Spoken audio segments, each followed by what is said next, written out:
ছোট্ট বন্ধুরা, আজকে আমরা একটা মজার গল্প পড়ব। তাহলে চলো শুরু করি। গল্পটির নাম হলো লাল পোকার গল্প।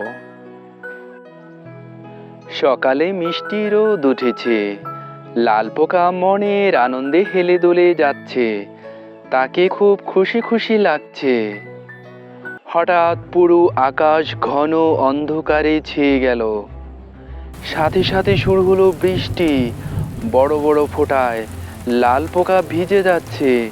বৃষ্টি থেকে বাঁচার জন্য সে কি করবে এখন? কোথায় লুকাবে?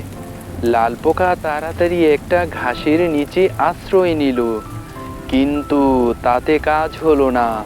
বৃষ্টি ঠিকই তাকে ভিজিয়ে দিতে লাগলো।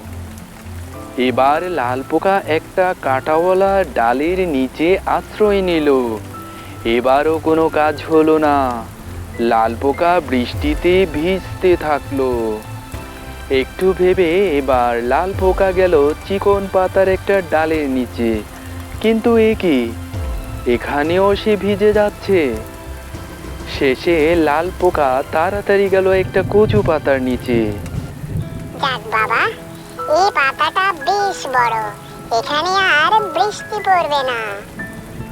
দৌড়ে দৌড়ে ক্লান্ত লাল পোকার চোখে রাজ্যের ঘুম নেমে এলো। ঘুমিয়ে সে স্বপ্ন দেখলো বন্ধুদের সাথে মজা করে খেলছে। আহ, কি আনন্দ! বৃষ্টি শেষে ঝকঝকে রোদ উঠেছে।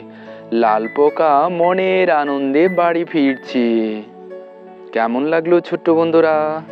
পরবর্তী ভিডিও পেতে চ্যানেলটি সাবস্ক্রাইব করে পাশে থাকা বেল আইকনটি বাজিয়ে দিও। ধন্যবাদ।